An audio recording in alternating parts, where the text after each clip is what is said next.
Yeah, we've had our ups and downs here with raccoons. And for instance, these feeders will get knocked off, and now we have little clips. You know, there's 2 clips in each one. The raccoons can't seem to figure them out, so we haven't had any taken off. Huh. So we got a titmouse on 5 and a chickadee on 6, and there goes our titmouse. There's a junco. Yeah, I see him on the ground over there. First one I've seen this fall. There's another one, a couple of them over there. Yeah. There's chickadees up there, a bunch of them. There's a titmouse on 8. Yeah, another couple chickadees. Yeah, no shortage of chickadees. No, so they must have had a good breeding season here. They certainly did. Tom Cohn was someone to stick by. He was just so good at what he did. I think it's just his innate need or desire to know as much as he can about nature. Identifying this, relaying some historical fact about that. I mean, he's just the ultimate teacher in everything he does. This is from The Outermost House, written by Henry Beston. We need another and a wiser and perhaps a more mystical concept of animals. Remote from universal nature and living in complicated artifice, man, in civilization, surveys the creature through the glass of his knowledge and sees thereby a feather magnified and the whole image in distortion. We patronize them for their incompleteness, for their tragic fate, for having taken form so far below ourselves. And therein do we err, for the animal shall not be measured by man. In a world older and more complete than ours, they are finished and complete, gifted with the extension of the senses we have lost and never attained, living by voices we shall never hear. They are not brethren, they are not underlings, they are other nations, caught with ourselves in the net of life and time, fellow prisoners of the splendor and travail of the earth. Yeah, some of the first memories I have was growing up in Princeton, New Jersey. One of the wonderful things about Princeton, it was lots of ponds and fields and woods, and my parents didn't seem to care if I went out and played all day long. They even had a cowbell to get me home for dinner because they weren't sure where I was. But I was just so impressed with the wildlife and the plants. Then I started collecting animals, and I started, observing the insects. I mean, I remember having a dog and a cat and some canaries and a parakeet. My father was a medical doctor, so he was able to get frogs from his local hospital they were using for research and brought leopard frogs home. And my mother let me keep them in the bathtub when they was using the tub. So I think that was the beginning of my love for nature and the outdoors. After college, I was in the Peace Corps in Liberia, which is tropical rainforest, and everything was bigger than better there. The insects were this big, snakes were huge. I just absolutely loved it. Where did you apply to teach, and how did you end up at Andover? I applied to Andover, Exeter, St. Paul's, all the big names. And the problem was I couldn't come for an interview. So I was turned down at all the schools because I couldn't interview. And it was just absolutely impossible through phone patches to get information back and forth to the United States. I realized I'm never going to be able to do this. However, my father was a commander in the Navy, and the acting headmaster at the time, John Kemper, had been a colonel in the Army. And my father came up, and they met each other. And I think they had a lot of common friends. They hit it off really well. And there were 2 biology teachers that were going to be in sabbatical back to back, and then one was going to retire. So the arrangement was I was going to be hired for 2 years, so I could fill in these 2 teachers. And if it worked out, and they liked me and I liked the school, then I could stay on as George Sanborn, who a lot of people I'm sure remember when he retired. So it was kind of roundabout. And of course, when I came here in late August, early September, I'd never been to Andover. I'd never seen the school. So the whole thing was a complete shock to me. Were you nervous? In the first class, yeah, I was nervous. I remember, as you always do as a teacher, if you have a class for 45 minutes, you prepare for an hour and a half, just in case you run out. You got something else to do. I didn't want to be stuck with nothing to do. What would happen when they'd ask you a question you didn't know the answer to? Well, at first I get nervous and not know what to do, and after a while I realized that, that's a good question you asked. Let's look it up, and you look it up, I'll look it up, maybe tomorrow we can come up with an answer. So But who was here at that time? in biology, the department chair was Harper Follansbee, and John Kimball was here, who left a few years later to go to Tufts. George Sanborn was getting close to his 40th year, so he was about ready to retire. And Pierre Latour was hired the same year I was, so we were both the same age. What did you see in students when you first came to Andover compared to what you see now in terms of their interest in nature? You know, I began to see a big difference. When I first came, there was a very active natural history club. Students talked a lot about the environment, and kids were very concerned. There was a lot of interest in the nature and the wildlife, and we had a very active environmental action club through the 60s and through much of the 70s. I think the big change has started maybe in the early 80s. People referred to as people becoming denatured, and as a result possibly of lots of things. People living in cities, not seeing as much of wildlife. People living in condos. We're not allowed to build a tree house in a tree. People being worried, families being worried about children going out and playing in the woods. These probably all added up. Do you think students today see the big picture, like climate change, but miss the small picture of the bird in the nest? I think so. I think they see the big picture because they hear about it and they read about it. They read about the floods or the storms, or they know that glaciers are melting on Mount Kilimanjaro. But I don't know how they put it all together sometimes, and they certainly don't see the specifics of what's happening. How it's affecting the local wildlife right around us. I see a big difference there. This is a quote from Rachel Carson from her book Silent Spring, who was one of the pioneers of the modern environmental movement. Those who contemplate the beauty of the earth find reserves of strength that will endure as long as life lasts. There is something infinitely healing in the repeated refrains of nature, the assurance that dawn comes after night and spring after winter. Why 60%? Why not 40 or 80? Because I can see a lot of the cells. There's less supernatant than there are cells. What about the surface area? Tom, he just has this way of getting people to open up and feel comfortable in whatever we're bringing to the conversation. He asked me what I knew about trees and ecology, conservation, and environmental science, and I felt comfortable enough to answer honestly, well, not so much since I focused on neurogenetics. And he seemed very confident that I could be taught up.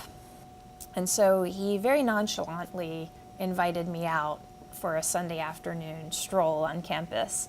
And that ended up being a 3-hour tour and lesson in all of these amazing, some historic plantings on our campus.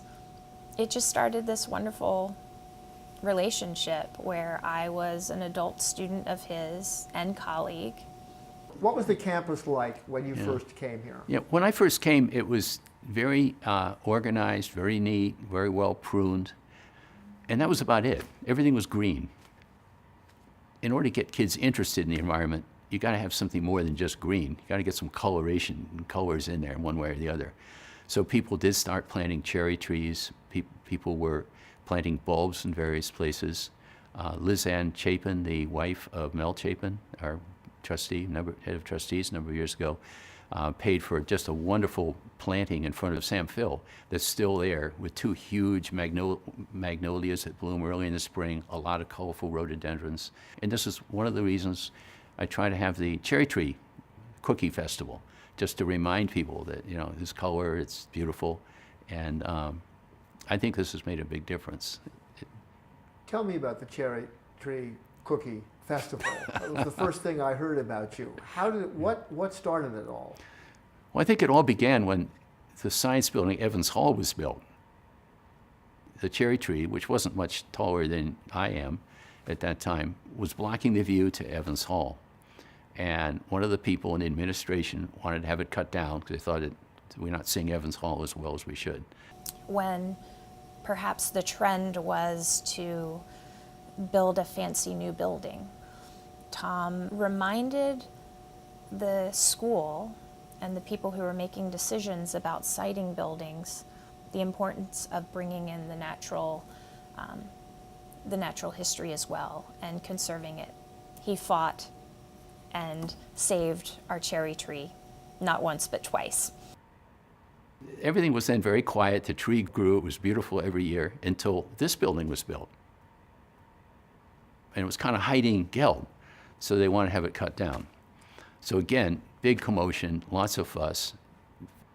Tom he had documented this tree for years. He had pictures of this tree in full bloom in the spring. It's just a glorious tree. And he said, we can't have this happen. So he began the movement, if you will, sort of the tree hugger thing to save that tree. And it took a lot of doing. I was surprised that he met resistance the way he did. There were students that didn't like the idea. There were faculty members that stood around the tree and at one point even hugged the tree. So at one point some people came to cut it down and they left. It never happened. And short of tying himself to the tree and blocking the chainsaw that was going to cut down the tree, Tom made a rational and impassioned case for its preservation. And from then on, there's been no problem at all. And they'll get eaten very quickly, I'm sure.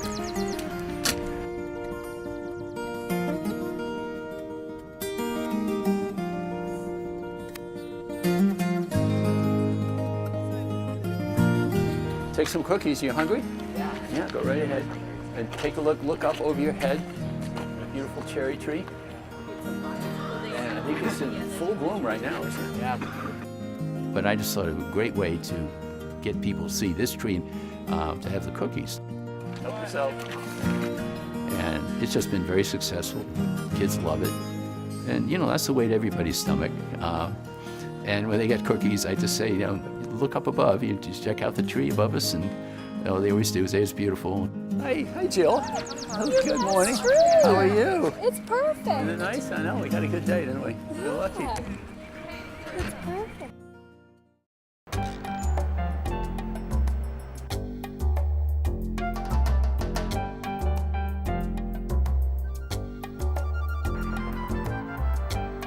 My name is Luz Lopez. I'm from Lawrence, Massachusetts, and I went to the Partham Middle School in Lawrence. When I said I wanted to go to Andover, there were people in my family that were like, you want too much, like, that's not for you, that's not who we are. PALS it stands for Phillips Academy Lawrence Schools, and it's an educational enrichment program. And we knew from the kids the grade above us that it was like the kids who were doing really well who got to go to PALS. It's probably the most important thing that has happened to me, and I think to a lot of people that I know. Just because there's just so much that we wouldn't have known about if we hadn't have done PALS. Nice to see you. It's been a long time. It has been a long time. How are you? Yeah, just fine. If there's anything that I learned from PALS and from Mr. Cohn is that it's okay for me to want to do more. And like, I know it's not gonna be easy, but that's okay, that's fine.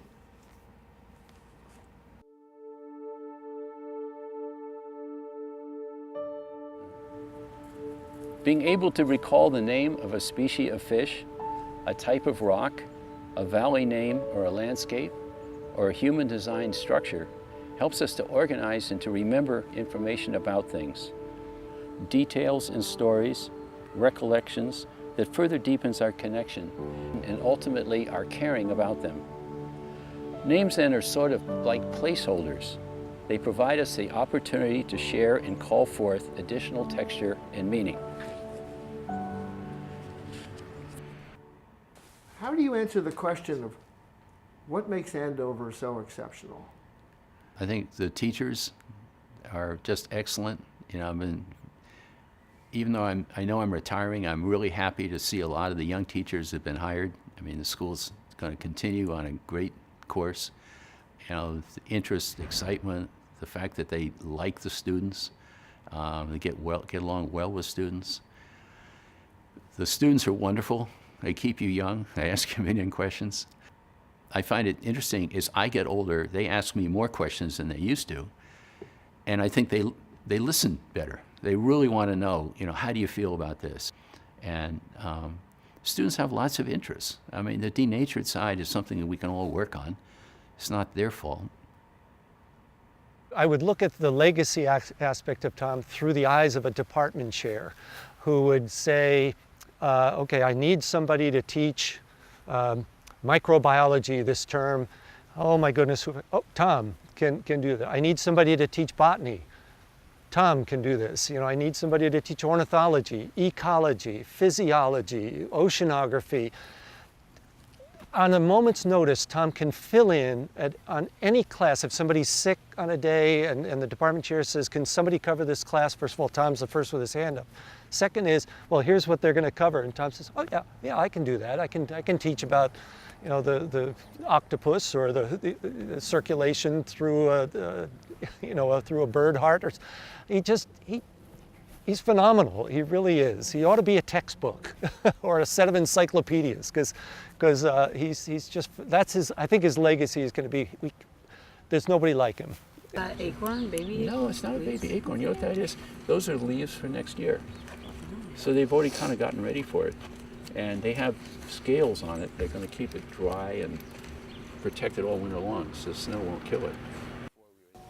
Our primary concern is that we are about to lose a living legend and a curator of our natural resources.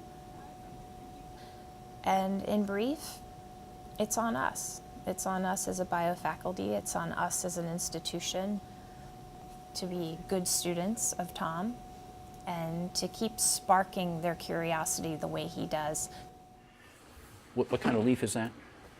My main message, I think, is to encourage people to get outdoors, appreciate the beauty of plants and animals, and teach others too, whenever they can, whether it's your children, yourself, other teachers here at school. They don't have to be biology teachers.